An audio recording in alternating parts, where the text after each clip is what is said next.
the truth, boy. You are. Check the mic. Word up. OGBigsam holds the crown. With the fam, we run the town. Mad Monday with the general. Every move is fundamental. Wicked T Wednesday. Fridays high noon madness. Master content agility. Avoiding all the sadness. Always tune in to the network. Mr. White.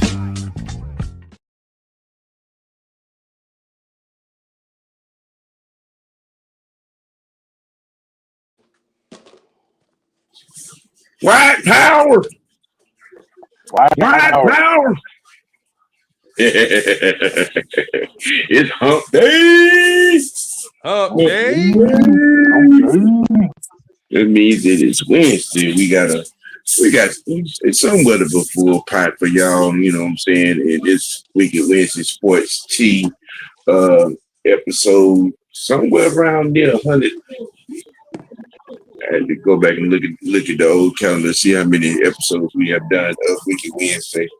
But we in here like swimwear. There he is. He made it. There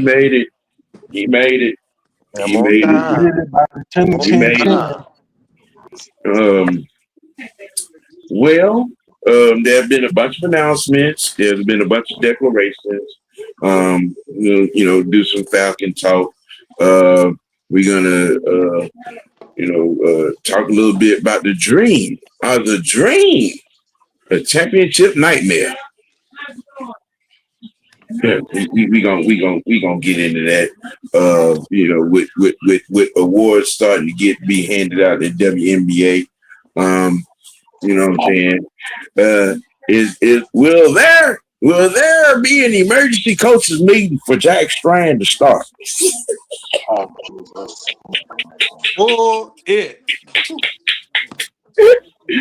Oh man, fellas, hey, what's happening to the people? What's going on, people? What's happening? Yeah. Jaded, why you didn't like Last House on Oak Street? Because those fat people survived. No, motherfucker. No. First of all, wasn't no fat people in the damn movie, Fresh. Oh, no wonder you didn't like it. Wasn't nobody representing. No. It wasn't no casseroles in the movie. It wasn't no food. He didn't have nobody Damn, he could relate to in there. That's what it was. There wasn't none of that stuff in there. Just let you know, if you want to go see that movie, you don't be real disappointed. Because these fools had the nerve to say, this is the best dinosaur movie since Jurassic Park. I'm like, stop it. Y'all need to stop. Well, Jaden, it's hard to trust your opinion, so I'll go and get mine. Okay. You go see it for yourself, Fresh. He was turkey ass. I don't think that's a good decision. I'm just saying. He came to my birthday party, sat down with a 12-piece shrimp snack. I'm just saying. Man, what the hell are we talking about me for? Let's get on with the damn show. This ain't about wait a minute, and a cup of water. Hold the hell on, man. Man, go. Oh, man. Hey, I'm just saying. This is not the Mr. Knight show. This is the Sports TM of the Week show. I was just trying to figure out why you big as a minivan. You know what I'm saying? What the hell did I got to do with anything? You got a 12-piece shrimp snack and a cup of water. Saying what the hell else I was gonna damn get? That's all I normally get any damn way. All right, okay. From Juicy Crab, hell yeah. Okay. Oh, so you saying your then acquired cougar only gave you a certain allowance. This ain't the topic, brother. So you only had the allowance to get a 12-piece shrimp snack and a cup of water. Subscribers of the Burning Wagon, this is not my channel. This is not my channel. Oh, so now if y'all hearing this is not my channel. This is Mr. White Network. This is from his show, not for me. Oh Oh man, that was fun. Opening thoughts. Coming, you know what I'm saying? We're nearing down to the third game of the preseason. And you know, you got some happy campers in camp, you know. You know, the guys on the offense seem to be happy with the ideas that are coming out of Tommy Rees's, you know what I'm saying, playbook and additions, you know, and trying to figure out, you know what I'm saying, what the guys like and want to do in the spirit, in the course of, you know, arranging a set of plays, you know what I'm saying, to work with that's going to fit this offense. A lot of the guys on the offense are happy with, you know what I'm saying, the run schemes that are being, the run blocking schemes that are being, you know what I'm saying, formulated for the run game by Callahan. You know, the running backs are, you know, out here doing backflips and jumping jacks. You know what I'm saying? They racing to get in the room with Callahan to see what he gonna come up with next. You know what I'm saying, to help the run game be what it's gonna be. It sounds to me that this coaching staff has been pushing all the right buttons, and guys are buying in on this offense. So what you're saying is we finally have an identity? I mean, we've always had an identity. We just didn't have the goddamn coach, you know, to, you know, turn that identity loose. I mean, but you know, and the fact that I don't think we've always had the identity. Nope. See, the fact that Bijan Robinson is saying that Tommy Rees is going to use the same play that Steve Sarkisian used in Texas says a whole lot. And he said that a couple of the screen schemes are similar to the ones he was running, you know what I'm saying, when he was at Texas under Sarkisian, which means Tommy Rees probably did his homework. You know, what was it that, you know what I'm saying, what plays was it that he, you know, that Bijan was getting off on? And I got this, I can put this into the program here. Bijan, you know, he want to do this. He seemed to like the wheel route as well. You know, I mean, you know, he's tapping into what the guys do best, from what it sounds like. Yeah, but like you were saying, like you said, I'm glad that everybody is buying into this. Nobody's what you call it? Nobody's not. God damn, I can't even fucking think. Today, Junior. Did you have your PB&J and Kool-Aid today? You don't sound like you did. That boy, no, that's not what I meant to. No, okay. None of that. What I meant to say is everybody's on the same page and everybody's communicating. You might want to put some WD-40 on that clutch, because your gears are stripping. Man, you know what? You sound like he need to be milked. You a little congested. Hey. I mean, I told him, you know what I'm saying, we could pick him up and, you know what I'm saying, take him down there and drop him off. Don't take me no damn where. Drop him off down there on Peachtree, you know what I'm saying, and one of the buckhead ladies, you know, turn him out real quick. Man, ain't nobody come over my damn house. What the hell you know? Who said anything about being in your house? Ain't nobody coming over here to pick me up. Sam, you know what? Instead of doing that, we can just take him to the trailer park. No. Hey, Jed York. Hey, we got one for you.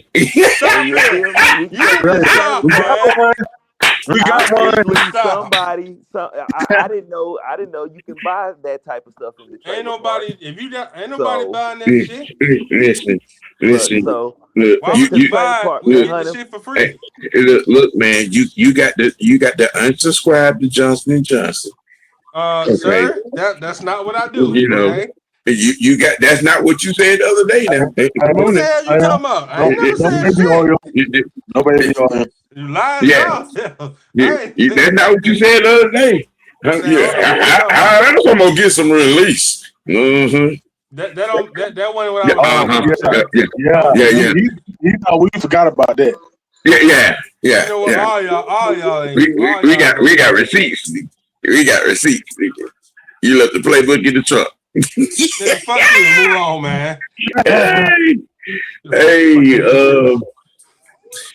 oh my goodness. The Atlanta Dream have clinched the playoff berth with 6 games to go.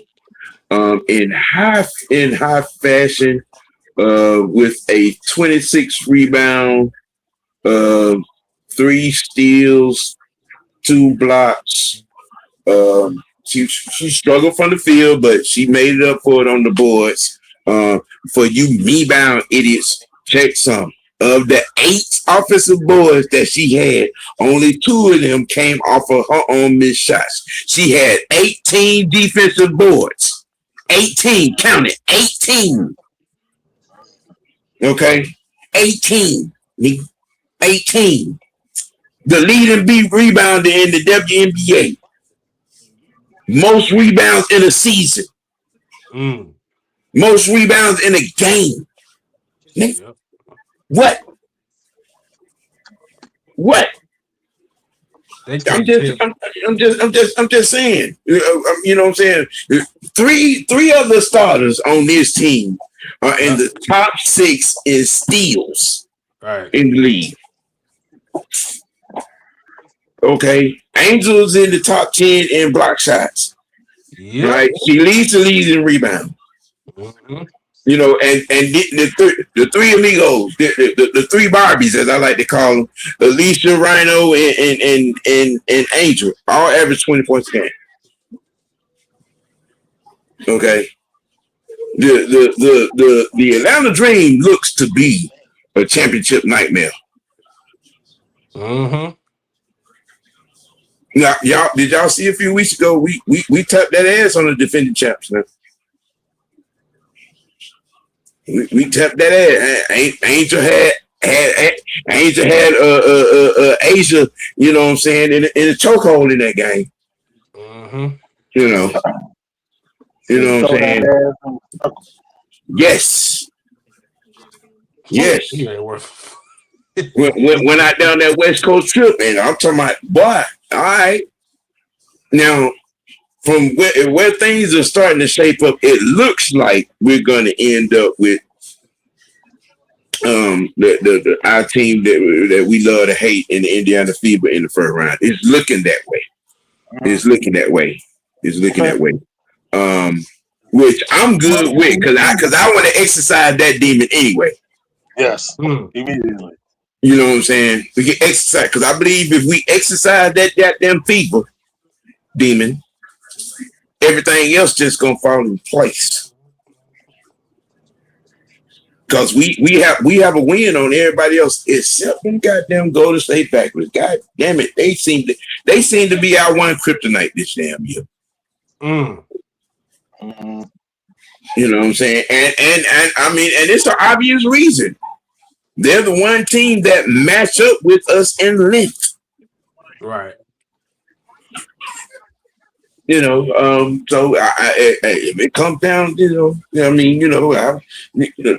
those 2, but I think all roads go through Minnesota? Yeah. All roads go through Minnesota. Yeah, we need that's gonna be a tough out. That's gonna be a tough out. But I mean, you know, I think we got the body for it this year. You know, all bodies in, everybody's on, everybody's dressed out, everybody's in. You know, Medina has gotten better. Brianna is getting her WNBA court feet up under her. You know what I'm saying? You know, on that, this defense is looking more and more well-rounded, and I think that we're gonna hurt some feelings.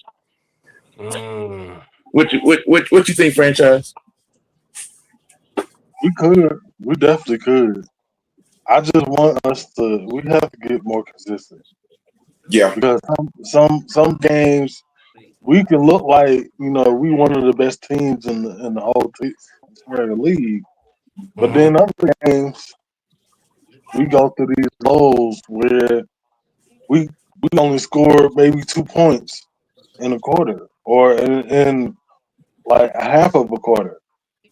We can't do that against these championships, type teams. We're gonna be out looking at so we have to get more consistent.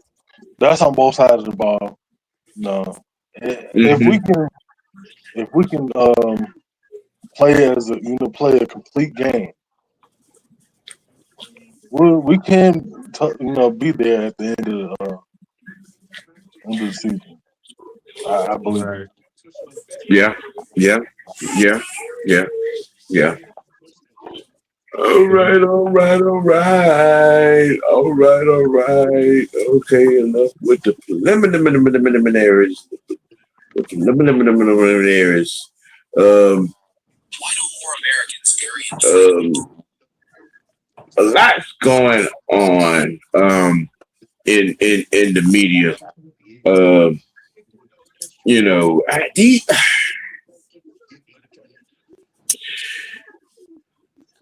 Stanquavius No. and Shador. Oh no. Dan Orlowski, Mm, and it's a little early, but I'm just let you know your name is gonna be tossed around a lot near the end of the show. You know, Jaden, your name get tossed around all during the show. I don't know why you laugh. right. Really? Right. That's what we doing? Let's pull up on Cleveland first and foremost, and what people don't see. The fake woke community. You know, if you understand finance in the NFL, then you should be able to understand why Deshaun Watson is QB1 in Cleveland. What up, Ski? What's going on, Mr. Knight? Very simple. We're talking about $81 million in guaranteed money that's still on the books. The money says Deshaun has to play. Yep. Bingo. All right. And me and the senator was having this conversation about a half hour ago. All right. The money says he plays. Okay. Now, what is your leash going to be? Is it the first quarter of the season? Is it the first 2 games? Is it 5 games? Deshaun gets out there and he stinks up the joint. And y'all are 0-3, 0-4, or 1-4, or 1-5. All right, then you pull him. Then you pull the trigger and you make the switch. All right. You know what I'm saying? You're talking financial protocol. You know what I'm saying? That's going on right now. He looks like a guy that has only played 19 games in 4 years. You know what I'm saying? But $81 million in guaranteed money says he has to start week 1. I just want to hear what the excuse gonna be when Kevin Stefanski make the playoffs and the Browns don't. Look, I mean, who knows how all of this is going to turn out? I mean, a lot of what has happened in Cleveland has already absolved, Kevin Stefanski of that situation in Cleveland. If you've been watching how things have gone, then you understand what was the real issue up there in Cleveland. What's going on? Is most of the choices and decisions that are being made by ownership and upper management over there. Number 1. Number 2, again, $81 million of guaranteed money says Deshaun Watson has to play. And yes, he has looked like hot booty juice through camp. Yeah, and did and has. He has. Yep. Mm-hmm. Okay. You know what I'm saying? I mean, how you overthrow a screen? I'm just saying. You know what I mean? You What's know up, fellas? what's Sean, going what's on? going on, man? Slim What's Reaper in the going on, building. man? Well, I mean, not to cut you off, Sam, Go but ahead. the kind of add to what you're saying is that the Cleveland Browns they gave up six picks for this man. Plus, Yep. gave him a fully guaranteed $230 million contract. You gave up And they 3 know that. first-round picks and 2 lower round picks for him, which you had a lot of Falcon fans that wanted him to come here. And I'm sitting here like, okay, because I told one guy a few weeks ago, because at that time he was telling me that, Atlanta had a plan. I'm like, bro, what you're insinuating or what you were trying to say was organizational suicide. Atlanta didn't have the money. Atlanta didn't have the talent on the roster to even uh, compensate something like that. Or when I say compensate, I say bring to the table. You're trying to bring somebody here. You're trading premium draft capital, and you got to give him a big contract, which at that time we didn't have that kind of money. We were 40 million, and we had 40 million in dead money due to giving away trading Matty Ice. Yeah. So the fact of trying to bring him here, which a lot of fans around here were contemplating, and they were hooting and hollering. Yeah, as a matter of fact, y'all remember when that dude was trying to tell Mike and them that, oh yeah, man, dude is coming, man. The deal is the ink is dry on the contract. He's coming, and then when that didn't happen, that man disappeared quick, fast, in a hurry. Now, let's remind you now. Y'all do remember, all the what happened when Michael Vick and the dog fighting scandal went out. Now, Peter was at our front door for a good year of change. All right, now, okay, we're talking about Deshaun Watson. Y'all do remember the 26 cases. Y'all remember that, right? Y'all, Predator. you do know them women's rights groups are still protesting up there in Cleveland, right? Yeah, And you want to bring that to the A. That wasn't gonna happen. You want to bring that to the A. You want to bring that bad press to the A. I mean, I remember when he came to the facility and they were having talks, and so many people around here it was almost to the point where you had people out here getting custom made Watson jerseys. I know Don's cousin had got a custom made Watson jersey, and then when it didn't happen, he didn't talk about that custom made jersey no more. Man, it was so bad. They talking about they had 2 chains and all them folks trying to recruit Deshaun Watson come to Atlanta. They had all the rappers. They had Quavo. They had everybody out here, and I was sitting here looking at them like, y'all don't get it. I'm like, y'all actually are we not paying attention to what's going on with this dude? You got 26 women that said he was touching and things inappropriately, and then you had all these women's sexual assault groups protesting. You know what I'm saying? Causing financial duality. You really think Arthur was gonna bring that here? No. After what he went through with Peter and Vic, I mean, come on. I mean, to sit up there and have a plane flying over your head, the dog killers. Yeah. The dog killers. Yeah. And you want to bring that same type of vitriol back to Flowery Branch? Arthur wasn't gonna do that, man. Don't forget. And I mean, I say that, and Jay, I say that because being that AFN and Mad Mike, the rest of the crew, we know people within the Falcons organization. We know these people, and they weren't gonna let that crap happen again, man. Because when you go back to number 7, that's what I'm gonna call him, number 7. That whole situation. If a lot of people don't remember, The reason why that whole thing came about because it wasn't about the dogs with number 7. It was never about the dogs. Nope. It was the fact is that Straight. they thought drugs was at that house. They went to that house looking for dope, Looking for dope. and they walked up on the dog fighting ring. And then 2, the reason why that again, the whole thing, another thing people don't want to talk about, the only reason why they found out about that house was because Vic's cousin rolled on them. Yep. Right. Vic's cousin rolled on him. And I remember when 7 had that little interview with Shay Shay and DJ Vlad, and he was trying to tell all the viewers that, oh, you know, my people didn't roll on me, especially on the 30 for 30 when he said that. I was like, brother, yeah, they took the stand against you, bro. Yeah, they took the stand. You can't say that they didn't roll on you. They took the stand and testified against you. If that ain't rolling on you, I don't know what is. Right. You and your brother and your cousin ain't spoke in a decade and a half. Stop playing, Mike.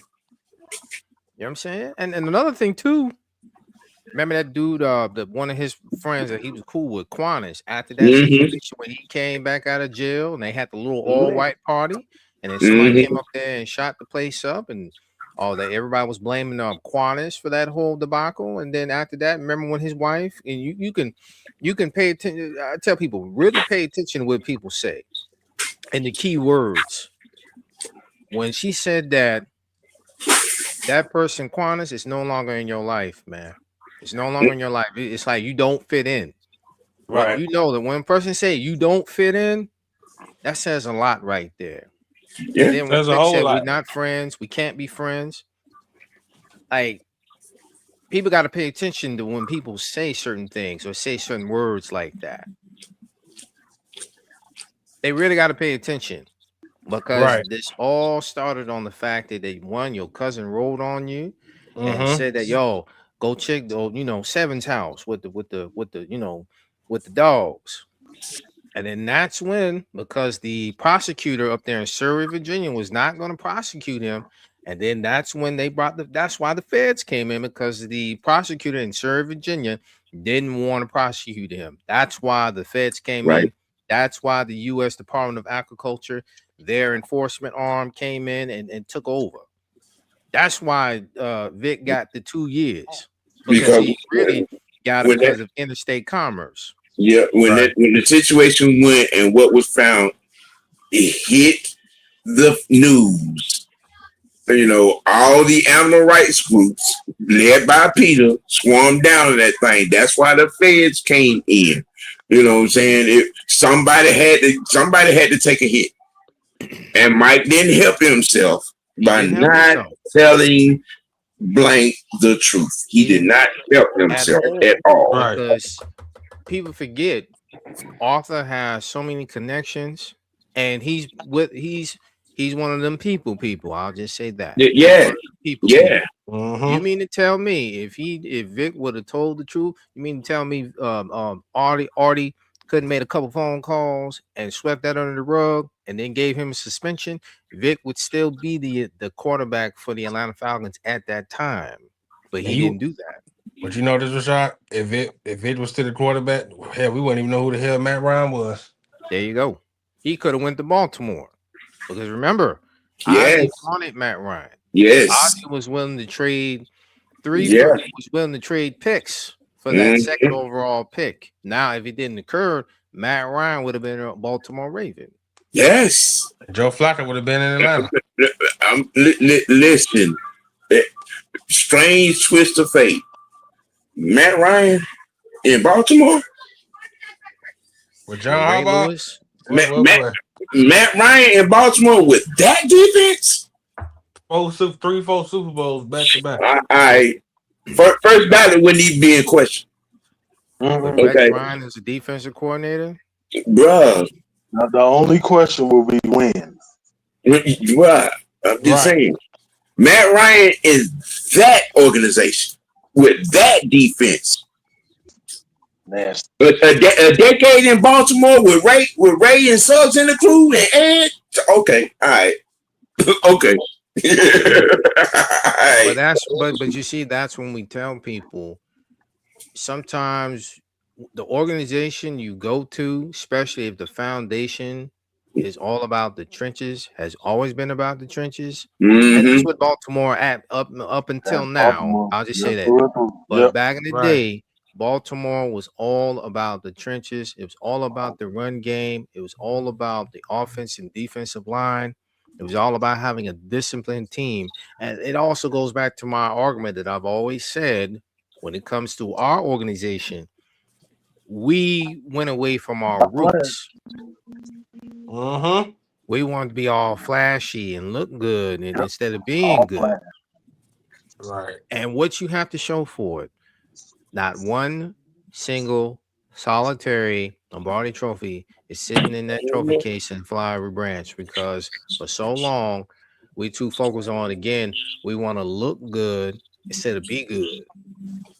Right. Look good ain't done nothing for us. No. Right. But back to you was saying about the Deshaun Watson thing, Rashad. We were told that we wasn't serious about winning because we didn't get Deshaun Watson. I mean, personally, I don't think we. I mean, in my honest opinion, and I've said this to people. How do you expect? Even let's just hypothetical. Let's speak hypotheticals here. Let's say we did get him. Okay, let's say he did become an Atlanta Falcon. What were you gonna do with the limited draft capital? What were you gonna do for the offensive line or the defensive line? Being that you don't have 3 years of first round picks for the next 3 years. Now you got to rely on your second, you got to rely on your third, fourth, fifth round picks for them to even. You got to find diamonds in the rough. 2, you 40 million in the red, 40 million in the red in dead money. How you gonna get free agents to come down here? Right. That move was never gonna happen. That move was never going to happen. Number one, you still had Matt on the books. Yeah.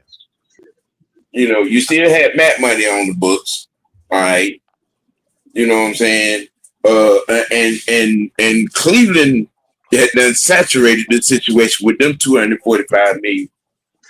Oh. Okay, of guaranteed money. Where? Outside of with draft capital being used to make the move, do we have any of what we have now? No, because you had too many aging contracts, man, and that's when I try to tell people, leave emotion at the door. That's the number one rule of business. Leave emotion at the door. Always leave emotion at the door, because for one, you weren't gonna have the draft capital to get premium talent in the first round for 3 years. 2, you were gonna be 40 million in the red. Then another thing, number 3, the guys you had on the roster, you had to probably sit back and tell them like, yo, man, we need, couple restructure a few contracts just to get in the black. But what are you going to do for the next few years? That's what I told one guy. You got to have a plan. Like, what I think what a lot of fans in this city don't understand, it's like they don't know the difference between acquisition and succession. Acquisition is that you were trying to acquire Deshaun Watson, thus giving up premium draft capital and giving him a big contract that you know damn well you couldn't afford. Succession is that you already had a plan. You already had somebody in the cut, waiting to take the reins. That succession, that's a plan. That's a plan right there. Atlanta didn't have no plan. Nope. We were still feeling the miscommunication, and we were not ready for life after 2016. Oh no, we weren't. Okay, when all of those coaches, with Matt LaFleur getting out of town with Shanahan, we had no backup plan. And we still, up until this point, we were still feeling that. We felt that shit for a whole decade. Especially when I remember somebody said that, I don't know who said it, but they were saying somebody within the organization, I don't know if it was Dan Quinn at the time, But when I think Matt LaFleur was in contention for the job, people were saying that he wasn't qualified. I was like, brother, this man just I, helped Matt Ryan get a Right. MVP season, and he was not qualified for the job. To me, at that time, that said to me right there, this is the buddy buddy program that's being ran around here. It's all buddy buddy, you know.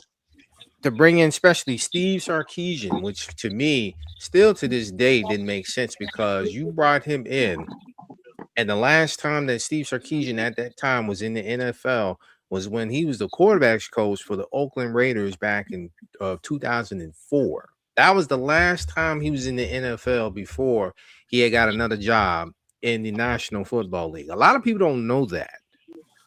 You bring this man here running someone else's offense that you have never run.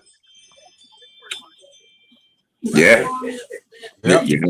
That don't make sense to me. But Mhm. you No, it let don't. Mike LaFleur, you let Mike McDaniel walk out the building and thought that we were going to actually do something the next season, even though, yes, we made the playoffs, but a lot of people don't understand during that season, it was a lot of smoke and mirrors. I don't care what nobody says about, well, we had a good defense. I'm like, when you really opened up the hood, no, it wasn't. You played a lot of bad teams.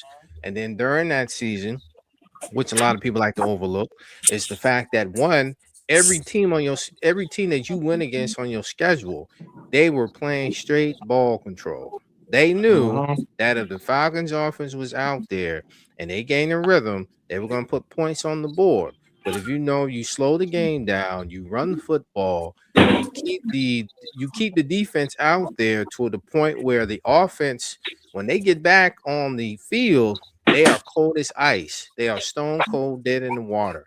And every team at that time during that on that schedule, they knew Right. that. Miami knew that. New England knew that. So many teams knew that. Everyone else knew that. Not Falcon fans though. Not most of the people in Atlanta knew about that. Yeah. There's some the topic situation of y'all can stump me and throw temper tantrums. Shadur is not starting because of $81 million of guaranteed money on the books for Cleveland. All right. 86. On the other side of this pendulum, I'm just gonna say straight up, hell no to Stanquavius. All right. Yeah. And no explanation needed. Hell no. Nope. We good on Okay. that. All right. The NFL has eliminated the Pro Bowl game officially. There So no was more Pro Bowl. yeah. That I'm looking at the report by Adam Schefter right now. The focus now will shift to just celebrating the honor of being a Pro Bowl selection. There will be no more Pro Bowl game. That's disappointing. To me, the Pro Bowl was done when they took it away from Hawaii. When they made that move, yeah. When they A made lot of that players move, looked forward to it, and when they started doing that little what's that mess? That skills challenge. They took the fun out of it, man. Because every year, everyone looked forward to the Pro Bowl game, and during that time, people actually took it serious for the Pro Bowl game. But now it's just like when you took it away from Hawaii. Why do you think the players, after that? Why do you think they didn't take it serious? Shoot, I Like, would say actually a year or two before they took it away, because that's when they all started stop caring too. yeah. Stop wanting to tackle each other and all that. And Well, money. yeah. I right? mean, because the prize money, the last good Pro Bowl was like 2014, 2015. And I remember the prize money for the losing team. I think for the winning team at one point it was like $30,000 a piece for the winning team. The losing team was like maybe 15 G's per. So at that time, people actually took it serious because they felt like, that's extra money and going in my Yeah. pocket. But after they took away the Hawaii thing and lot of the players said, I ain't gonna do, especially the premier talent. They were like, yo, why would I waste my time? Yeah. Now, in other financial news, the sale of the Seahawks has gone through for $9.6 billion to the Kostler Group. There's still the Seahawks. It's still in Seattle. The ownership group has changed. This was first mentioned 2 weeks before, 3 weeks before the Super Bowl was played, about the negotiations of this, but the sale has gone through again for $9.6 billion. Whopping. Well, I mean, my honest opinion about that is that after Paul Allen passed away, because his holding company was called Vulcan Entertainment, and I remember after a while, it was already in his will. I think it was already in his will that if he passed away, it was time for them to start unloading some assets off Right. their holding company, because he told his sister, like, yo, if something happened to me, you got to sell the team, man. Whatever proceeds that were proceeds that went to the sale of the team go to charity. And it took them a long time for them to sell the team, and then the new owners, the guy that owns it now, I think his wife is running the day-to-day operations. I think he just sits back, but they said that his I think the guy who bought the team, the family who's bought the team, he ran his own little venture capitalist firm, man. Investing in different things, investing in different companies, and whatnot. And they would, his family was doing their thing for a while, and he said to himself, man, let me go ahead and buy an NFL team. Well, because a lot of people don't realize now, man, you got private equity coming in, and they're buying up teams, man. They buying percentages of teams now. Like we've already heard about with the Atlanta Falcons.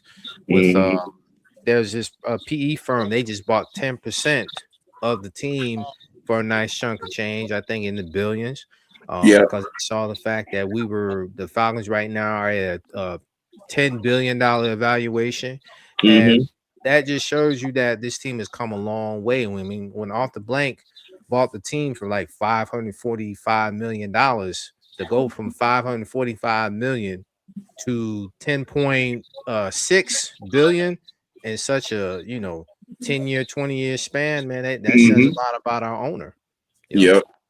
Well, okay, get that. Inside the division, down in Tampa, Ruben Bain has suffered a AC sprain, as reported by Adam Scheffner. That piles on to what he's already dealing with. Sore shoulder. Reason why he was kept out of practice on today. As far as it's not, and it's being said that it's not something detrimentally serious, but they, the cautionary kept him out of practice today. On that, things have not gotten better in Chicago with the possible move of the Chicago Bears. Both sides in that particular situation up there have walked away from the negotiating table. For the history of the Shield, for the history, Soldier Field, you're really gonna sit here and let this happen? Chicago, the Bears out of Chicago? You gotta blame the mayor for that. Indiana Bears. You gotta blame the mayor for that, because, and I say this because I know a couple cats that from the Chi-Town area. I know an OG that is from Chicago, but he's lived in on the West Coast for a long time.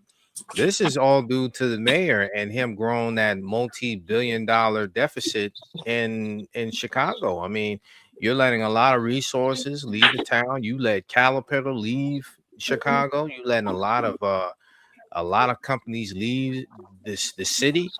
And the Bears, man, they tried to make negotiations right, but the governor in Indiana over in Hammond, because Hammond is like 15 minutes away from 15, 20 minutes, or let's just say in that range. It's not too far from Illinois. It's not too far from Chicago. The governor of Indiana was like, yo, we got the land, man. We got the land. We Yeah, got the money. We got all that for you. yeah. Come on down. And so far, it's like they're gonna make that move. And again, you can't do nothing but blame the current mayor of Chicago. And people, let's just be honest, they don't like him up there, bro. A lot of people who voted for him, they thought it was gonna be cool. But when they started seeing how he was moving and shaking and moving, how he don't let, and I don't want to turn this into a racial thing, but the sad part is that he's left a lot of black folks out there in the wilderness. You kicked out all these black folks out of this apartment building, you put other people in and then give them money. You giving them free money, free room and board, free food, free everything. But yet you let the one best thing that they've had up there with the Chicago Bears leave that city. Yep. You mean to tell me you trying to run for re-election? You ain't gonna win. I'm sorry. Man, you don't lose that. You don't lose that bad boy with quickness, Jack. You don't lose that, Jack. Because I'm telling you, he is hated up there. Hated. Yeah, Xavier, I was just gonna get to that. Unless you're sleeping up on a rock or you wasn't watching any of the, press conferences or, what I'm saying. MPJ will not be playing on Friday. It's going to make for an interesting banter. Tua is going to take the nod. Tua and Rush is going to see the bulk of that game. Right.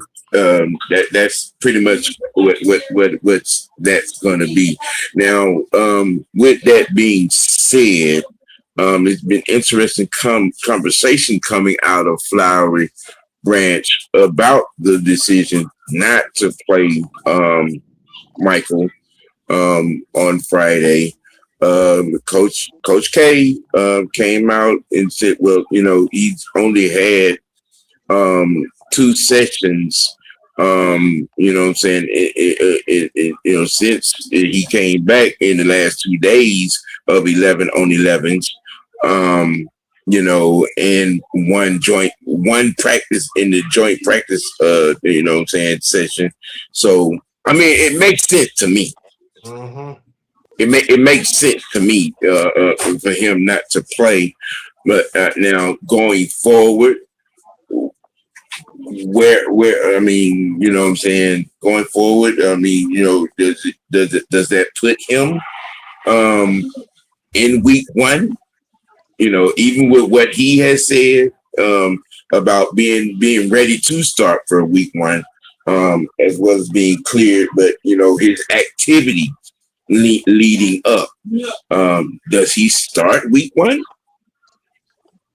To be honest, to me, I will want Penix to start, but to me, if you haven't got the meaningful reps, because they've kind of kept you, now, Right. Don't get me wrong. I know they say, he's been cleared for, 11 on 11. Also based on the fact that he has done a little something, making sure they keep him ready, keep his body acclimated. My thing is that I feel like at the end of the day, this is like the first year of being in the Stefanski version of the West Coast offense. And to me, that being that you haven't been out there with the ones on the field during, preseason, we haven't, to me, he hasn't gotten the meaningful reps. And also, for as far as Tua goes, man, this is you better show us what you got, man. This is your time to shine, man. Right, the time is now. This time is now. No excuses. You're gonna have to come show us saying, something this Friday. He hasn't gotten the reps. I mean, no starters really have gotten the reps, honestly. You know, Right. Drake hasn't been out there really. Kyle Pitts hasn't been out there. No starter really has gotten the reps. If we're going to be honest, Right. But as far as when it comes to your quarterback, the quarterback still has to. If to me, if Penix is going to start week 1, you still got to have some cohesion. You still got to Yep. have some familiarity. You still got to have some rhythm going. Him not being out there for 2 weeks, I mean he is who does he really need a lot of cohesion with? He's been with everybody it's a already. new offense, man. Yes. Yeah, but that when you It's have a new players who's it's a been new together, offense. that makes a difference. But it's New a new offense or offense. not, because guess what? We've It's a seen a lot new of. I don't care brother. about you keep saying It's it's a a new new offense, bro. offense, Quit cutting me bro. off. It's Let a me new finish what I'm saying. offense. We've It seen takes teams come up. We've seen teams, man. We've seen teams have new offenses and still produce and still do it good. take bro for a West Coast offense. It takes you 1 to 2 years. It takes you 1 to 2 years to fully get it together. Well, 1 year it's gonna be nuances. You're not gonna be batting 1,000, bro. Especially in You're the not going to first be year. batting 1,000. You're I'm not not. worried about batting 1,000 You're though. not, bro. You got to be honest, man. Honest about what? I mean, we're gonna run the football more than anything. Exactly. Like, come on now. Think about what. That's Yeah. that's unequivocally been established with some of Mm-hmm. like what Bijan and the running back room been talking Yeah, about with like Callahan and them. with the quarterback, you can manufacture a lot of stuff with them, even to get them rhythm and cohesion. Right, If you coach. have the coaching staff like which we do, and we are putting the faith in, you will be all right. Mm-hmm. Coach says week 1 is like the old week 4 in preseason, which is true. That's true. Um, Very much. Yeah. which is true. Um, you know, but I think, I mean, I trust this coaching staff and whatever, however they're going to run the situation. Yeah. Whether it be Tua or whether it be Mike in week 1, I'm comfortable with whatever, you know what I'm saying, whatever choice that they make to start with that. Let's see, because I would just don't know my thing with them. AAU is out here making more excuses about last year. Oh no. Um, you know, and I find it ironically hilarious. You know, he actually said out his face, a lot of people know that I was hurt last year. Really? Okay. All right. Yeah.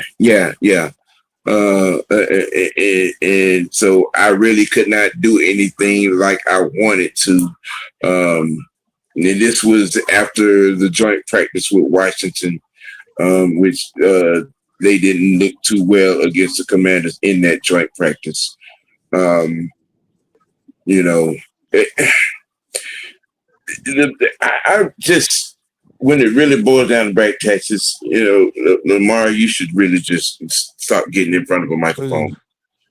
To be quite frankly honest, at this particular point concerning anything about last year, you know,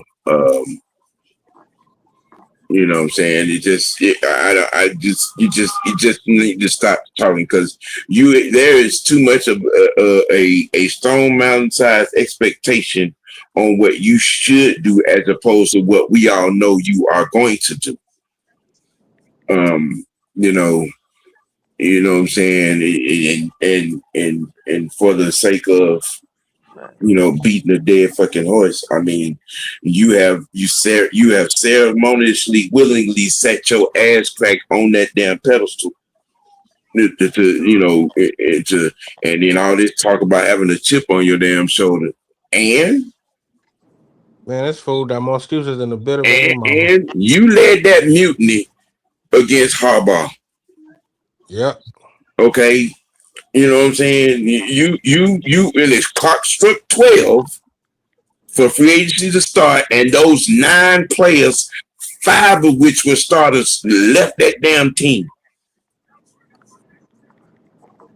You got to carry the brunt. Fuck all the excuses. You got to carry that weight, and it is Super Bowl win or bust. None of that other shit. Because if y'all watch Get Up this morning, they already talking about what's the expectations for Baltimore to get to the Super Bowl. That's a topic. Yeah. I know it is. I don't see it happening. How to get up and do some research.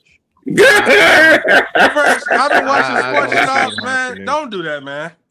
I don't see it happening. I mean, don't do that. Don't do that. I know because Lamar has had the defenses. He's had some of the pieces, maybe outside of a true number 1 receiver. But other than that, he's had top defenses and still can't get it done. I mean, bro, Mahomes and Lamar were drafted a year apart. Mahomes has been to 3 Super Bowls, won 3 Super Bowls. He's been to 5. Got MVP. He's been to 5. I'm sorry. 5. You got, but he's got championships. Lamar hasn't even made an AFC championship game, let alone one. Rashad, the funny part about that is Mahomes set for a fucking year. Yes. He set for a whole year. He said for a whole year. First year. Patrick said for a year and 6 games. 6 games. A year and 6 games. And when he got in, he hit the ground running. Took the fuck off. Up until last year, he had been in every AFC championship game since he became a starter. Mm-hmm. Okay, you know what I'm saying? And this is the thing that I hate with the goddamn Lamar Thornbarrows. It would be one thing if he had Patrick Mahomes' resume. You wouldn't hear me debating nothing. 3 and 5. What did the lady Dennis Green said? You are what your records say you are. Yep. I mean, you can't dream away, wish away 3 and 5. And of those 5 losses, 3 of them were number 1 seeds. And you had a divisional game at home, and you lost all 4 at home. Please explain to me what makes him the greatest dual threat quarterback ever. No way. I mentioned you threw the ball in triple coverage at home. But somehow the tight end. Somehow, Mark Andrews is the key for them to make the Super Bowl. Find that very interesting too. I mean, he's the only willing tight end that they have right now because the other 3 you have one as a walk on from the UFL, and then you have another that was an undrafted free agent, and then the other tight end is one that you drafted. I think was the 6th round. I think so. So here's the funny thing. Whole offensive line, like 2 or 3 of your offensive linemen are hurt, and then 3 or 4 of them went to other places. I'm just saying, arguably the best center in the league left you and went to Vegas. Let that sink in. He left you and went to Vegas. Mike Evans didn't want to come play with you. Mike Evans told Brock Purdy over. Oh my God. Okay. Big Brock cock. I'm just saying, man. Everything, man. And then the entire league, your peers, the guys that's on the field against you and with you, showed you in the top 100. You not that dude anymore, man. 66. You not that dude anymore. No, because he got figured out, man. I mean, if people you got you got players that have been on, on these podcasts, on Pat McAfee, on Rich Eisen, saying that we have figured out Lamar Jackson. You got star defensive players talking about this dude. And you got folks out here, he's going to come back with a vengeance this year and do what? The league is owned to him. When you make him play quarterback, he is Colt McCoy. One trick pony. He is Blaine Gabbert. He is a pedestrian Blake Bortles. When you take away all that running shit, then you have to play quarterback. All right. Hey, it's the same thing that happened with Cam Newton in the Super Bowl, man. When you had to make him play quarterback, he folded like a lawn chair. That's where I was going with that too. Yeah, and ever since then too, everybody else played him exactly the same way. Yep. Sure did. And when I say that, no shade of this to Cam, but bro, all that stuff you did during that season, but when you came to the when you came to the Super Bowl, during that season. All right, somebody got a major echo. Right. The fuck? Hold on. Let me get out of here. Yeah, it was 22. Damn, that boy. Yeah, but what I was saying was that all that stuff he was doing during the regular season, when he came to the Super Bowl, because people forget, Denver looked at that tape when we beat the Falcons tape when we beat Carolina. They looked at that tape. At one time, all they had to do was put pressure on him, make him play quarterback, and the rest is history. Yep. Now that Denver defense was a top 5 defense, and with what they did, they were able to maintain gap discipline and contain. When you take a running quarterback's lanes away, and you shorten the downs. You don't give away extra downs. You know what I'm saying? And you keep him in third and long distance. 3rd and 12, 3rd and 10, 3rd and 15. You know what I'm saying? Most times out of the minute, if you keep a quarterback like that, it's going to be a long day. Especially when it's a fabled Wade defense. Mr. Wade. Wade Phillips. Wade Phillips. Oh, yeah. Wade was part of the Falcons at one point in time. That Wade defense. I'm just saying. And you had a DeMarcus Ware and a Von Miller. Not to mention you had Derek Wolfe I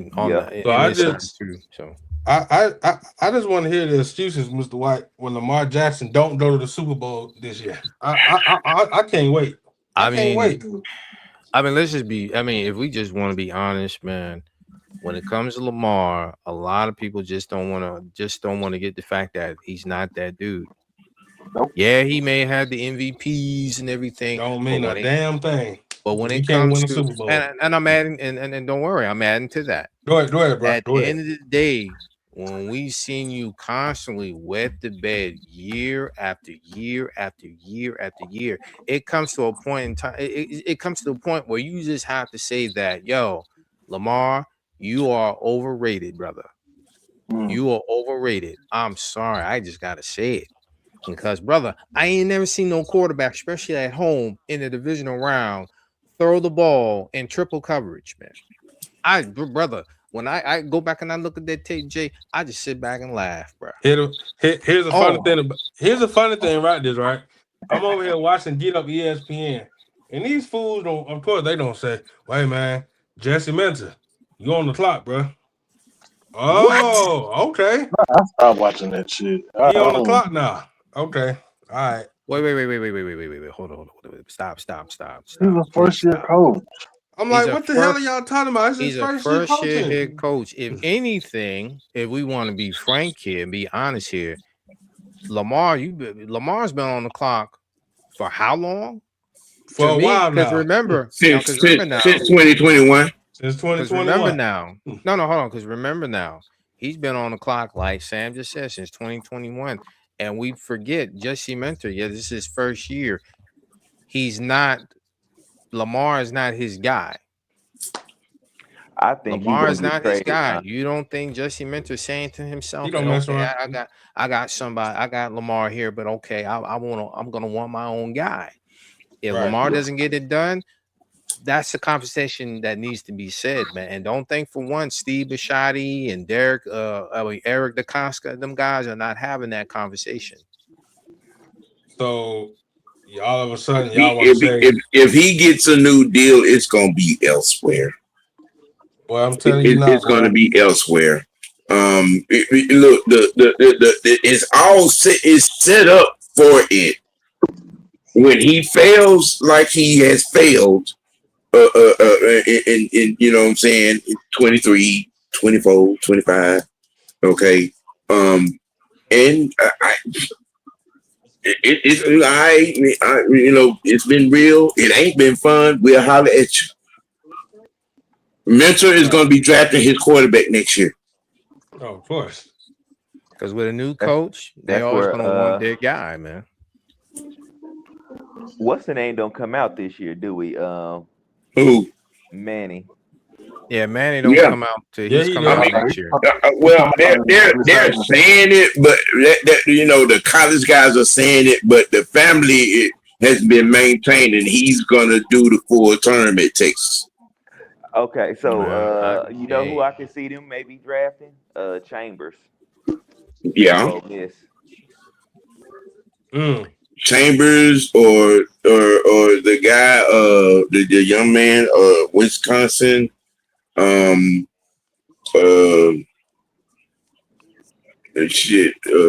boy in Texas A&M. There are a number of quarterbacks that Baltimore should go and get. You know, They might go get Gunnar Stockton. oh my God! Don't do say that. that. Don't say that. You know what? Don't do that. I swear I hate you. No, don't do that. They'll be better off, picking up the phone and calling Carolina, which I want for Haynes' team. That would be a nice pickup. Mm-hmm. Yeah. Yeah, but also too, right now, I mean, depending on our quarterback situation, if Strand make the practice squad, somebody's gonna pick him up and stash him. Yeah, I mean, they can protect him. They can protect him. They have about 3 or 4 slots that they can protect on the practice squad. They can. It depends on how Matt and Ian are gonna work this out with, you know what I'm saying, with the 53 placement. Because again, Jack is a 2 to possibly 3 year project. Yeah. I would say 2. Yeah. Before he will be a good to decent quarterback 2. Mm-hmm. If you want him to be above that, a solid 3, yes. Yeah. Yeah. I'll tell you the truth. Now we have come to the fans' favorite portion of the show. I got mine. Sports Tea dummy of the week. I got mine. I know what mine is. I know you do. We're gonna let him go first. Go ahead, Fresh. Yeah. Shout out to the guy out there trying to buy pussy at the trailer park. Yeah. Jed York. Jed York, San Francisco 49ers owner. Jed York. Yeah. I didn't know people go buy pussy at the trailer park. That's something new to me. That's that trailer park trash. In Ohio. Oh my goodness. The racist part I mean, I'm just saying, are we sure it was pussy he was trying to buy? I do got a question. Was it pussy he was trying to buy? He might have been trying to buy a transformer. We never know. He might have been trying to buy one of those transformers. What my thing is about that whole thing is just that it's not just with Jed York. It just seemed to me, I don't know if anybody's paid attention, especially to those in the chat.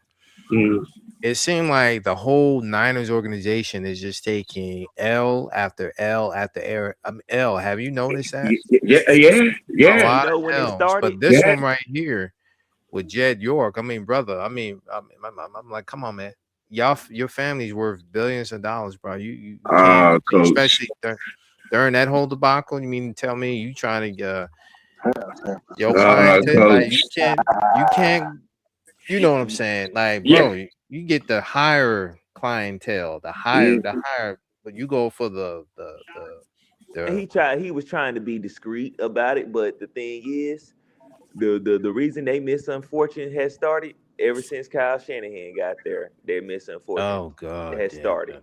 Ever since they got that, that's when they started going downhill. They might have had them little highs they rode, but what happened? In the end, they crashed and burned. Well, I mean, reality, ever since he got there, I mean, come on, you've been to you've been to 2 Super Bowls after you left us, and I mean, it's just lost them the exact same way you lost it with us. It's been like a nightmare because I know Niner fans, man, and a lot of them have said they wanted Kyle Shanahan to go. They felt like we should have never hired him in the first place, and I'm like, hey, man, at the end of the day, you got what you wanted, you got your wish. And this is what you're dealing with right now. I mean, you've had so many players leave that organization, and it's like when they leave, they get better. They perform better. But it's like when you're in Frisco, it just seemed like you're stagnant. I mean, they wasted so much talent during those Super Bowl runs. It's crazy. Yeah.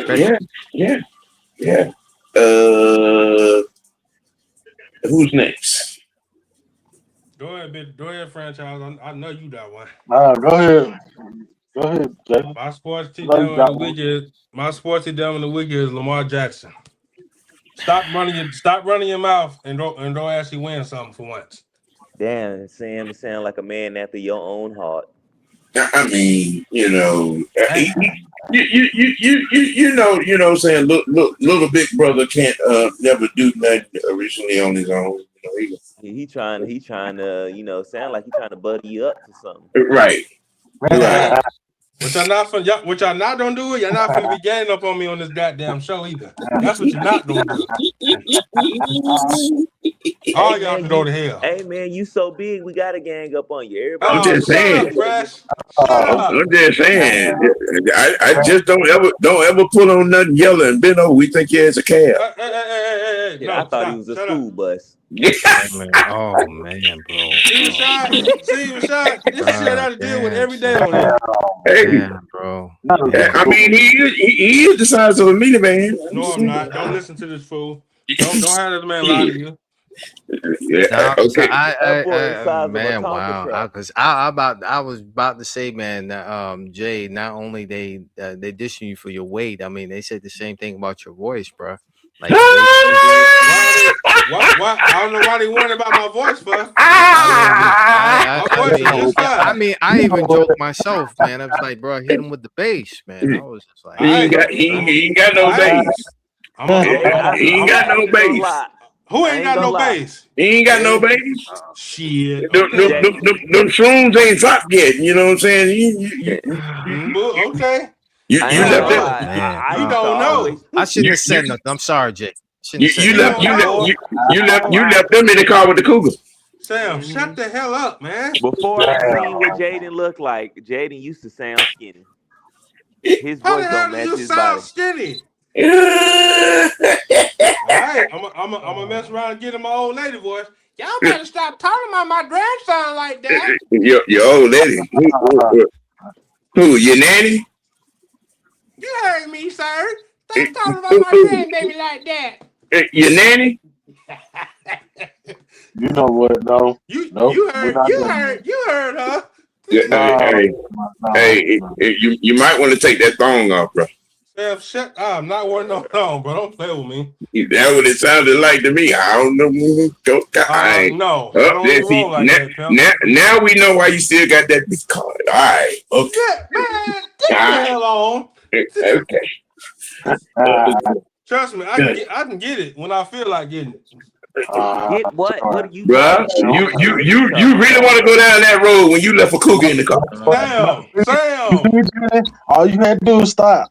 You really want to? I'm done. I ain't got nothing else to say. Sam, you see? Yes. What we're talking about. See what I'm talking about? Yep. I heard Sam was about to move on, and then you opened your mouth. Oh God! What is Right. this 2-on-1 shit? Hey,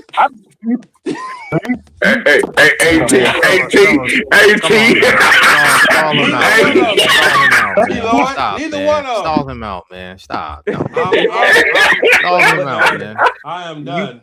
But you can't lie and say he don't be asking for it. I don't be asking for a damn thing. It sounds like he got hormonal problems.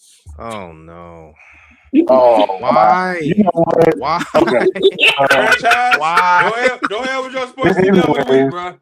Okay, here's my Wiki Wednesday sports tea. Mine is Jerry Jones. God damn it. Damn it. No, I gotta say it. Jerry Jones, don't you ever disrespect Jimmy Johnson for everything that man did for your organization.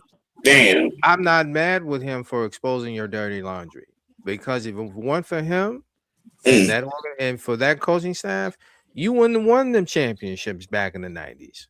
So, at the end of the day, man, you know, and I've always said before, the Cowboys won't win anything until Jerry is out the door. Until his son will take over, but it's Jerry that's holding that team back. Now, as much as we love making fun of the Cowboys, I mean, trust me, me and Travis, we love making fun of the Dallas Cowboys. And me too. They're actually waiting to happen. But of course, my issue with Jerry Jones is that you're disrespecting a Hall of Fame coach that took you to the promised land and helped you win championships. Not only that, you let someone like a Barry Switzer use his players, use Jimmy Johnson's players. That team was on autopilot in '95. That team was on autopilot in '95. You sit up here and you take the credit, but if it wasn't for Jimmy, you wouldn't have them championships, man. Your team wouldn't have the highest valuation in the NFL if it wasn't for Jimmy. If it wasn't for Troy, if it wasn't for that Great Wall of Dallas, Jimmy wouldn't have lost in '94. If you didn't have guys like Haley and them guys and Ken Norton, that's my beef with Jerry. You're disrespecting someone that changed your franchise. You didn't have nobody like him after Tom Landry left that team. Yeah. So that's my pet peeve with that's my Wicked Wednesday sports tea. That's my pet peeve, and that's Jerry Jones. Have more respect for someone that helped your team become successful, became the team of the 90s. Yeah.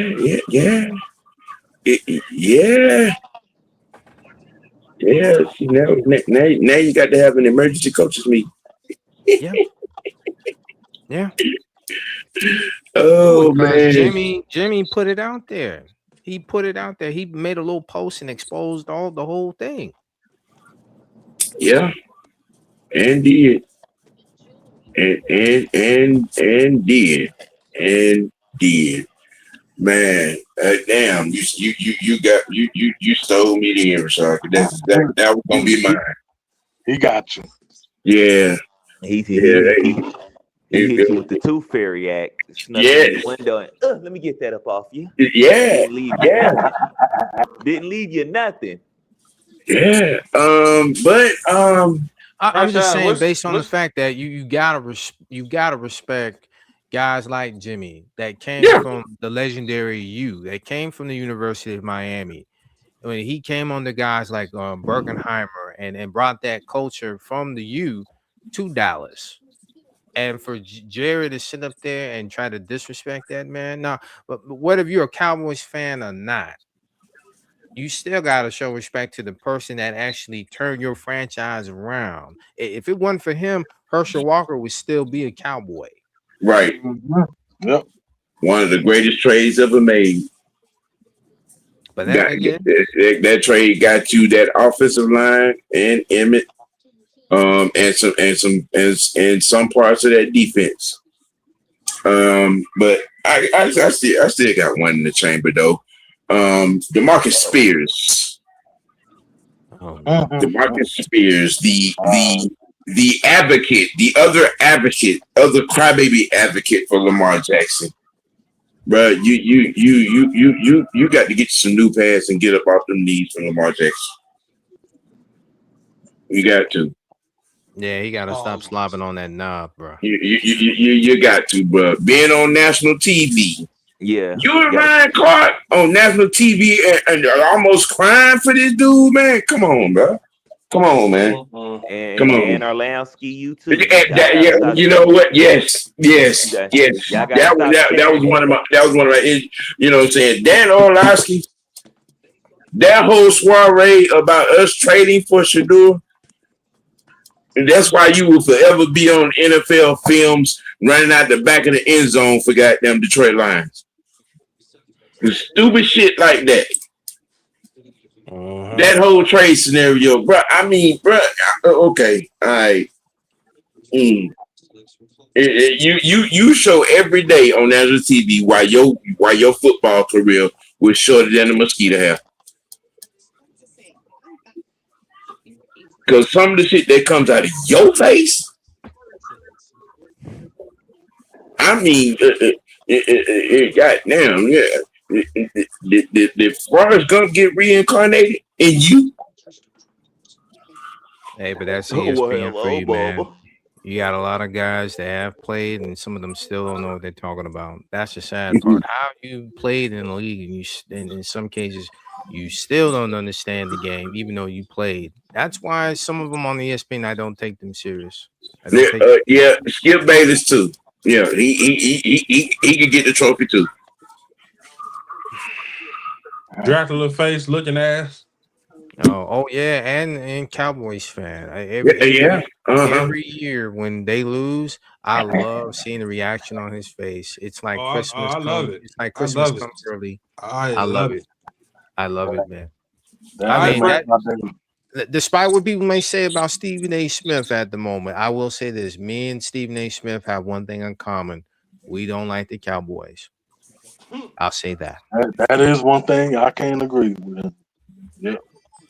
We hate them disgusting Cowboys and the disgusting fans. Every time they lose, it's like Christmas. I hope they win absolutely, positively nothing for Dallas Cowboy fans. No Super Bowl, no division, no nothing. I mean, it's almost gotten comical now that when you look at the Philadelphia Eagles, how they now won 2 Super Bowls, and the Dallas Cowboys have not entered a NFC Championship game since 94, 95. And I'm like, 95. After a while, those championships, you got them. They become relics now. We talking 31 years. Yes. 31 years. You know, but hey, I mean, you know, I profiled the Cowboys a few weeks ago about their defensive additions. I mean, you know, which I will give them their credit. They made some necessary moves, but how is it going to work? Are they going to be better on the defensive end? Because your offense was gangbusters. You putting up 30 points a damn game. You know what I'm saying? But your defense was giving up 35. Damn, that sounds familiar. They made additions, and anybody can jump in any time. Yeah. Like, they made additions, but then as we go back and look at the rest of the division, Eagles, they've been getting a lot of pieces. Giants have been building. They've been doing their thing a little bit. And I would say the Commanders made a jump. Yeah, I just don't see Dallas doing much of anything. Now, they're going to be competitive. I'm not going to take that away from them. But when you can't even get out of your own division, I don't see it. I could be wrong. Get over that hump. It's time to stop talking about that. Yeah, until they do something in the playoffs, they can't. Because in reality, I mean, and I agree with everybody. My thing is that if you can't even get out of your own division, man, what's the point? You can sign this person, sign that person. You could bring in Von Miller and all that other stuff. But if you can't even beat Philly, the Giants, the G-Men, and if you can't even beat the Commanders, what is the point, man? I mean, you know, they have to be significantly better on defense. I think they're good offensively where they're at. I think that if their offense is able to do what they did last year, points wise, and their defense can stop somebody, then I mean, maybe, just maybe.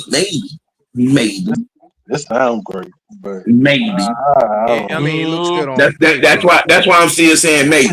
It sounds it looks great. good on paper, but if you can't even beat a Dan Quinn Commanders team, man, I'm like, I need to see it to believe it, man. Right now, Exactly. Yeah. They got to make me a believer.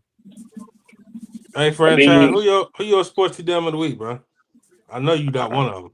I already gave my sports team dummy of the week. I ain't That's talking about how I know you. it's gonna be I'm sorry. I'm sorry. Twinkie Two Chit. You the host of the show? I'm just asking. Is you the host? You must have had you a hostess cupcake. You all outside yourself right now. Right. No, I'm not. I'm just asking the question. Hey, go ahead, Fresh. I already gave mine. I said franchise, not fresh. I said franchise. You said fresh. No, you know what? That skull fat is just a little bit heavy right now. Let me say it clearly. Go ahead, franchise. Yes, I heard you say franchise. I don't know what he's talking about. Oh, shut the hell up and go, man. Damn. Anyways, I'm gonna need for these Falcons fans to pick a struggle, bro. I say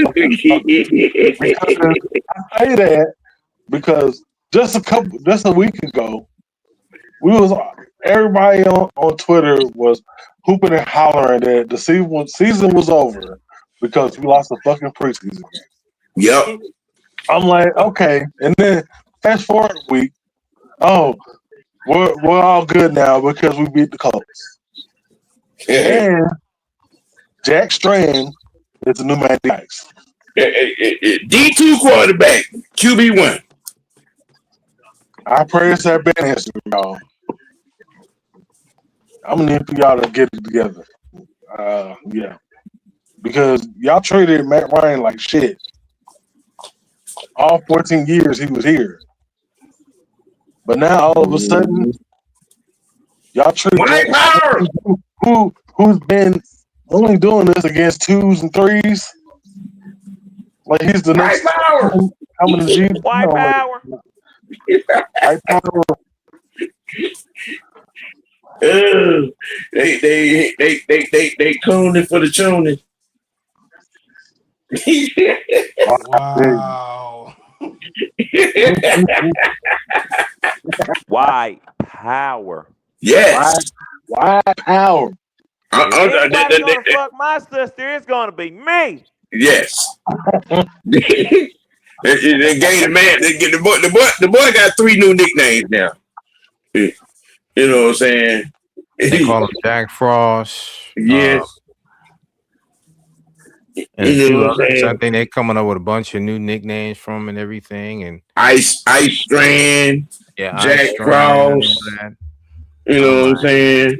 Standing for the stranding. I'm like, really? We doing?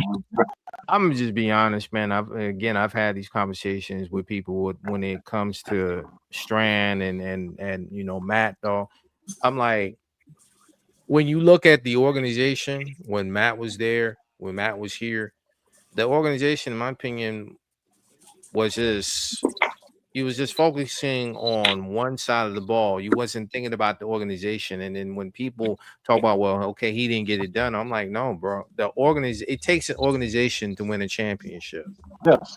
An organization. That means everybody, offense, Yeah. special team, front But they said the quarterback supposed to make everybody on the team better. I Well, mean, he I'll did. say He can't this. make the people in the office better. Well, I'll say this. No, here's the thing. I will say this. At the end of the day, when he left, everybody thought it was going to be so easy. Eight years later, 8 losing seasons. What happened? Yeah. Not only that, when they seen him throwing out there on the practice field, you had all these people talking about, "Hey man, can you suit up, please? You're right. Can you Suit suit up. up?" Right. And I'm sitting Right. like, hold on. No. They broke the internet in training camp. They broke the internet. They talking He about, said can a you suit play. up? We need a quarterback. I'll even say Don, part of the Don, he sent me a little message that some people that he knew, like stout or staunch Matt Ryan haters. He sent me a screenshot of the very same staunch Matt Ryan attractor say, like, yo, Matt, can you suit up, man? And Don said to him, like, hold on, you were talking mess about this man for 13, 14 years. He said, yeah, I know, man, but you know what I'm saying? I need Matt to suit up, man. No. What? Keep that same energy y'all had when he was playing. We're not doing that. No. Y'all the same one. Y'all were the same one that happy his ass was gone. Now y'all nope. And that's one thing I couldn't understand when what I was seeing. I'm like, it was almost like we were in a parallel universe, man. Like, hold on, y'all say you want the man to suit up. Right, y'all here coming now. Like, what is going on? Like, what's going on here? So franchise. So franchise. What you saying is that they want him to come on back. Come on back. Nope. Baby, come back. Baby, come back. You. Yeah. And I remember Pot, you there? Pot. Yeah, he said. Yeah. What my thing is that I used to tell people, or matter of fact, the whole crew used to say it all the time. When the man left, it was going to be difficult because you can't find QBs with that kind of stability like we used to have. Like when you had all the quarterbacks from like Roethlisberger and those guys, especially Matt was in the fold. As you see now, you don't have that kind of stability. When you had someone like Matt that only missed 3 games in his whole career, man had 10 straight seasons of 4,000 yards. You don't have that kind of consistency. And a lot of people took that consistency for granted. And now all of a sudden, when they seen him thrown on the football field, now some people were trying to say they took it as a joke. No, bro. When I see networks like ESPN, I'm seeing all of social media. I'm talking about all across social media. Made that video went viral, man. That wasn't no joke. A lot of folks wanted him to come back, but I told one guy he don't need to come back. Why would I want my future Hall of Fame quarterback to come and play for a city that didn't appreciate what they had in front of them? I wouldn't. To me, I would rather him stay in the front office and build the team that way. So when we finally get to the big dance again, there ain't nothing y'all can say, because in reality, I feel like him winning the championship from a front office perspective, it's going to hold more weight because you're the one that's bringing in the groceries. You're the one that's getting together with Ian and Kevin how to make this work. Because when you look at it, Matt has the final say on everything when it comes to the football side. The football operations, everybody has to go through him, and he has the final say on everything. So basically, what you're saying is he's showing the fans how the team should have been built while he was playing. Hello. There it is. Yeah, exactly. Because again, I'll break it to you like this, and you can use this anytime somebody tries to debate you. So hear me out. When Thomas Dimitroff was the general manager, right? When you look up the draft history, there was 86 picks. He had 86 picks that include regular draft picks and comp picks. Because remember, during the TD's time as a general manager, we were getting a lot of compensatory picks, a lot of comp picks, right? So out of those 86 picks, you mean to tell me out of 80 of those, only maybe 10 to 20 of them actually panned out? 10 of them were actually Pro Bowlers, and those 10 were on offense. When you ask any of Falcon fan, because I've said this before, anytime you ask a Falcon fan, when was the last time you had somebody on the defense side of the ball that was the same equivalent as Julio Jones, they'll never give you an answer. They can't do it. They can't. They All can't. right. We have breaking news, WNBA big breaking news. Right here in the A-Town. Free agent Dewana Bonner is signing with the Atlanta Dream as we speak. Look at that face. Look at his damn face. Look at his damn face. Yes. As reported by ESPN, Alexa Filippo, the free agent Dewana Bonner is signing with the Dream. A huge addition for championship hopeful. Championship experience, 6-time All-Star into the mix. That's what I'm fucking talking about. That's not a bad boom, boom, boom. Dewana Bonner coming to the A, y'all. That is not a bad signing. Yep. Yes. That is happening right now. It just came across my ESPN feed. Yeah. But Atlanta needed a shooting guard. I can tell you that right now. You needed a shooting guard in the worst well, way. that'll add to that second five off the bench. You got to give some experience to that second five. You know what I'm saying? And add to a rotation of shooters. So, to get a six-time All-Star and a 2-time champion on your team. At this late in the game, I'll take it. Yeah, that's huge. That serves notice. We dead ass for real. That rings all kinds of alarms. And shit, we was already a problem. We're even a bigger problem now. And it's been a long time. I know we got off the subject, but just for a long time, like, can we please win a championship? Can the Dream please win a championship? There've been too many times we've gotten to the WNBA finals and we ain't sealed the deal, man. Like, something need to give, man. Something need to give. Hey, we about to find out in a couple of weeks. Because it'd be nice again for the city to experience something. It's been a minute since the team the city has experienced a championship like the Atlanta United, but for the Dream, if they're able to get to the finals and get the job done, I think right now Atlanta would take anything right now. I don't care what. The way this team is built now. I felt like they were already championship ready as constituted, but to add a seasoned championship pedigree veteran like a Dewana Bonner, okay, what with it? I'll take it. But P, like I said, man, it's just that when we look at how the organization was built, as far as the trenches, we never drafted guys that were game changers, game wreckers. Because ask yourself this question: when you talk football with your peoples, and you ask them this, when was the last time you actually feared? No, I'm saying to them in particular. You would always ask them, okay, or you would ask them like, yo, when was the last time you ever feared the Falcons defense? And I'm saying this for people in the chat too. When you ask them this question, has anybody ever said like, yo, man, when has the Falcons ever had a defense? They really think about this. When have you had a defense? Hold on. Go again. Come again. Not since the 90s. Yeah.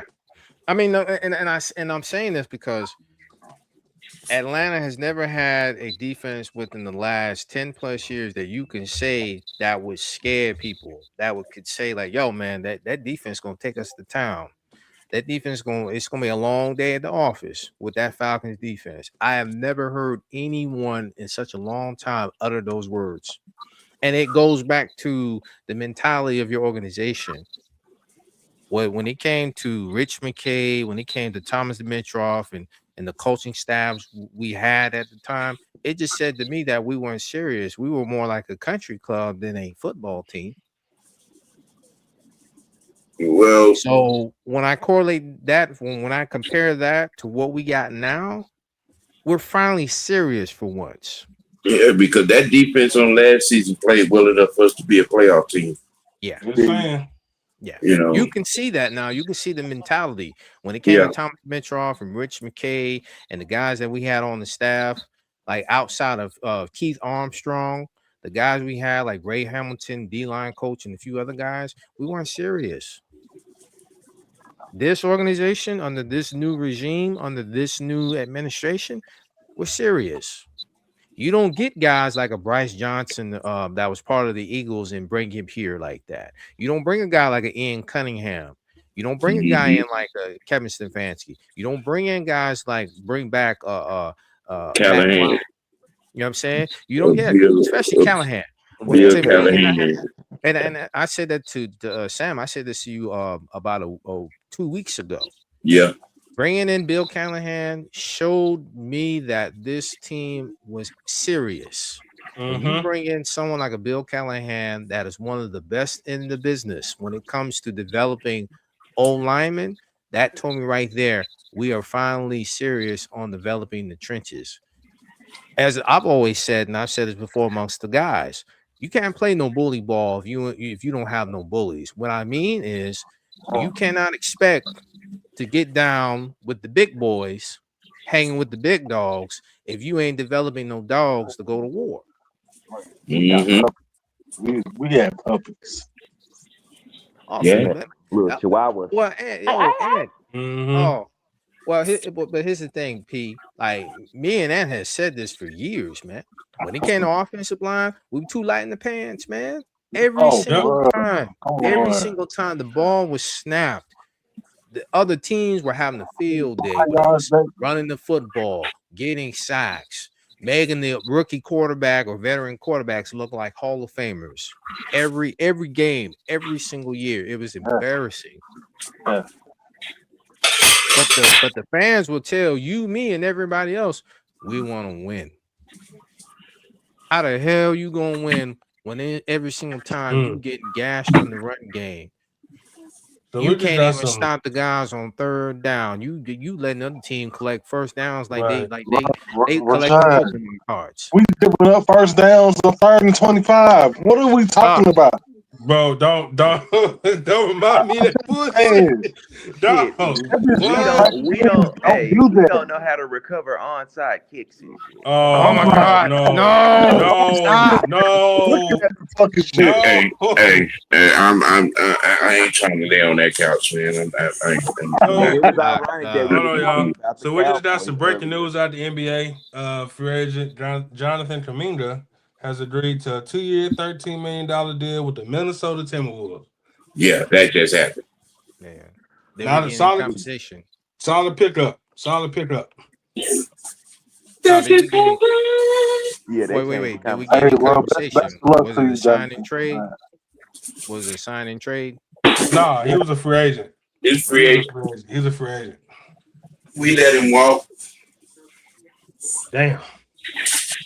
Damn, Ant, you just had to bring that shit up. That's a lot to you. I mean, look, he deserves to be on the, because he was getting watered down here. I mean, I wanted him to stay. But the fact that you said we gave up so many players on 1st and 25, boy, I mean, and I'm looking at one of the comments here: 3 balls and 2 strikes, brother.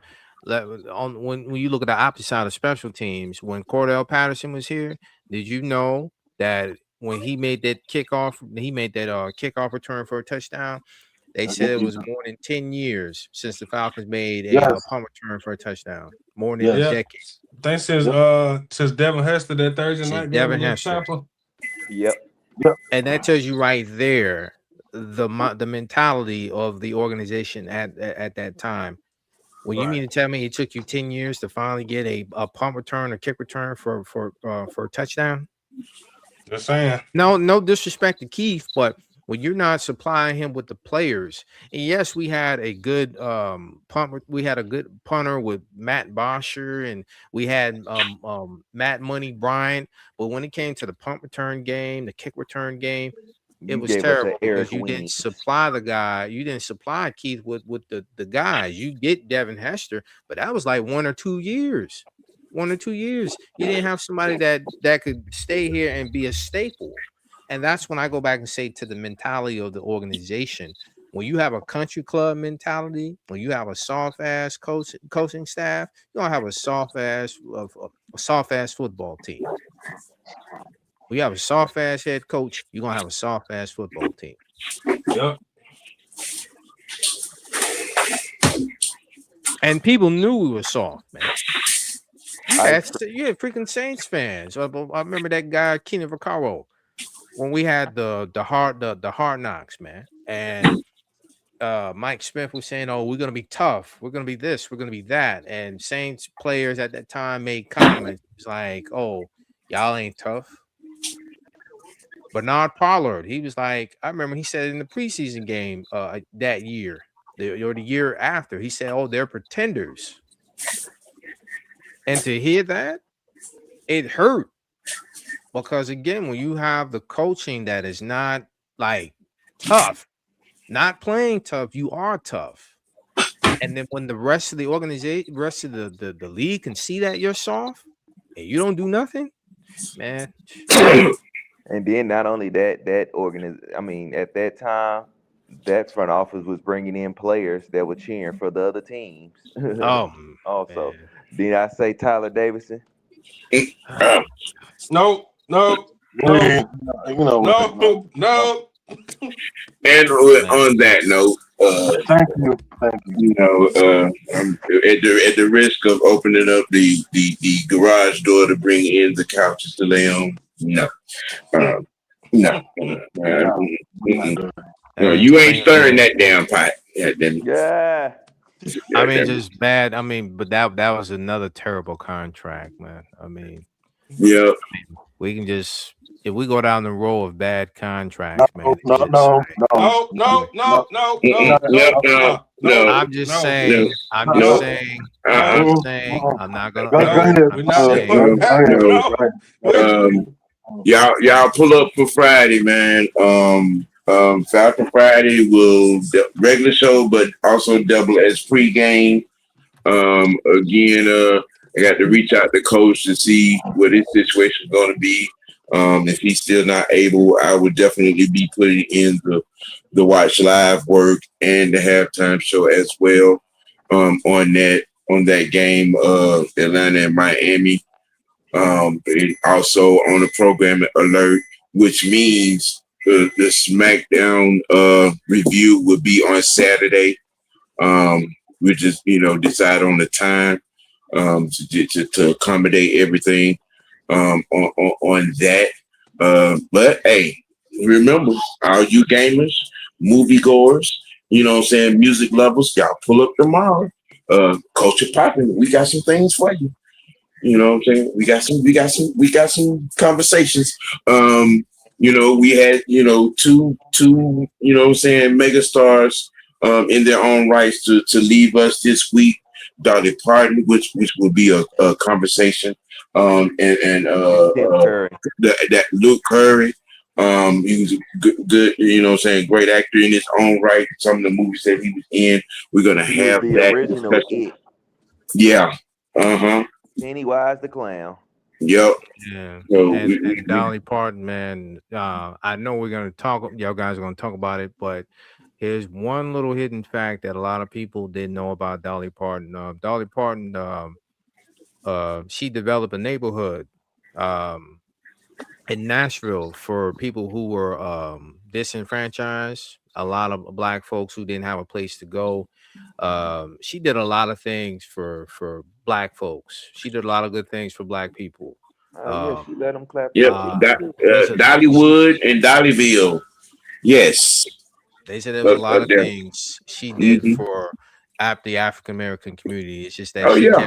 she swept it under the rug. That's why a lot of people didn't realize how revered she was amongst black folk. She took care of a lot of black folk. She wrote a lot of music that y'all dance to today. Yes.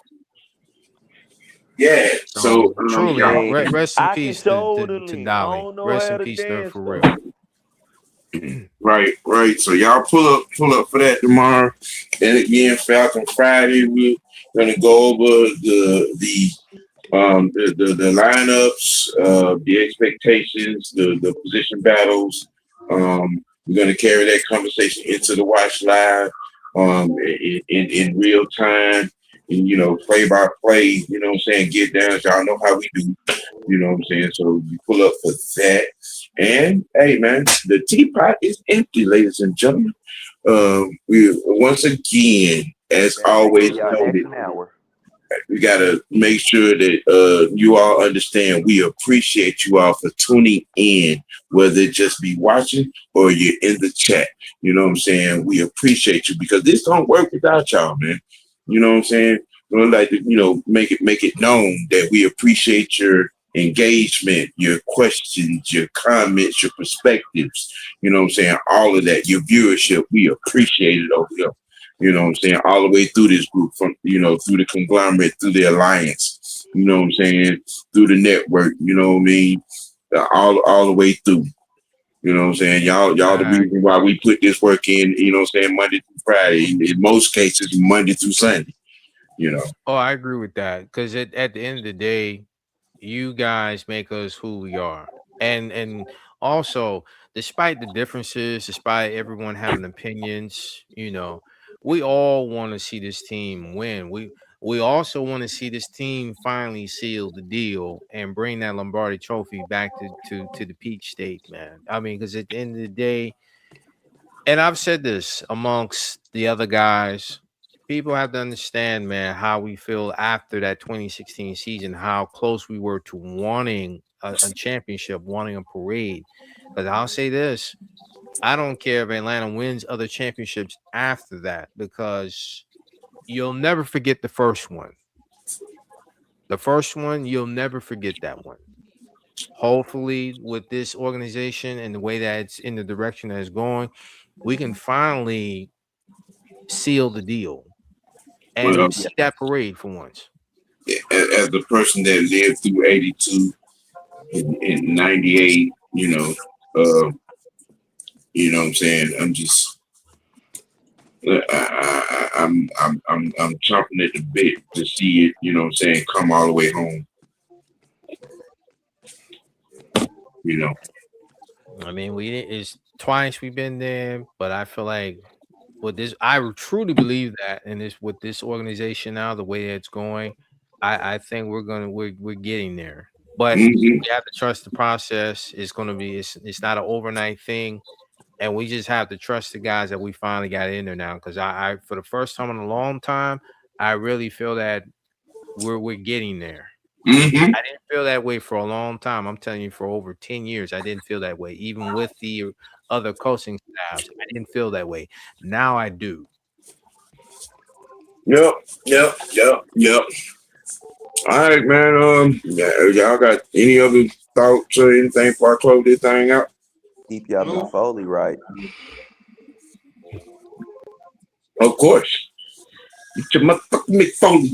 Get your Mick Foley right. Get your TLC right. Hey, man. Again, appreciate everybody tuning in. With that being said, man, we gonna keep this thing we're gonna keep it dirty. We always gonna keep it real with ourselves. Let your next choice be your best choice. And for the Slim Reaper, the Pot Stirrer, Twinkie Two Tit, the BP, and yours truly, the people's OG, aka Mr. White, man. Y'all have a good night. Y'all go check out the heavy hitters later on, man. We out. Peace. Peace.